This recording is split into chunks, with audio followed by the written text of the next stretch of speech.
박진 외교부 장관 후보자 한일 위안부 합의는 공식 합의.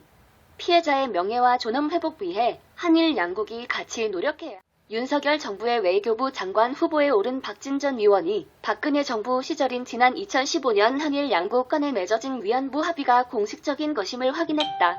박진 외교부 장관 후보자는 20일 서울 종로구 인사청 문준비 사무실 출근길에 취재진을 만난 자리에서 일본군 위안부 문제와 관련한 지난 2015년의 한일 양국 간 합의와 관련한 기자들의 질의에 대해 위안부 합의는 한일 간의 공식 합의이며 지금 문재인 정부에서도 그것은 인정하고 있지 않느냐고 대답했다.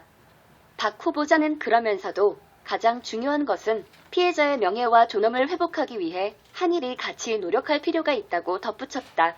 박근혜 정부 시절인 지난 2015년 12월 28일 윤병세 당시 외교부 장관과 기시다 후미오 당시 일본 외무상은 서울 종로구 외교부 청사에서 공동 기자회견을 열고 일본 정부가 거출하는 예산을 바탕으로 재단을 설립하고 일본군 위안부 출신 인물들을 지원하기로 함으로써 일본군 위안부 문제를 최종적, 불가역적으로 해결하기로 한일 양국 정부가 합의했다.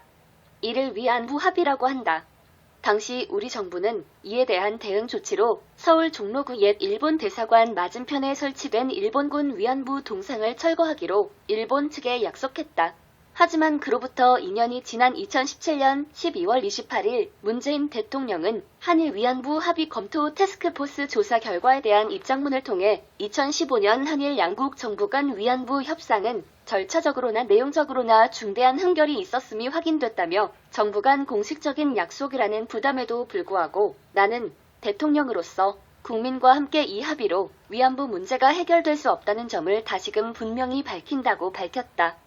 문재인 정부의 강력한 의지에 따라 일본 정부가 10억 엔을 거출해 일본군 위안부 출신 인사들을 지원할 목적으로 설립한 화해 치유재단은 2019년 7월 3일자로 공식 해산됐다. 한편 내달 10일 윤석열 정부 출범에 앞서 이달 24일부터 5일간의 일정으로 정진석 국회 부의장을 필두로 한 대표단이 일본 도쿄에 파견될 예정이다. 팬믹 박순종 기자. 안녕하세요. 네, 네, 하이팅입니다.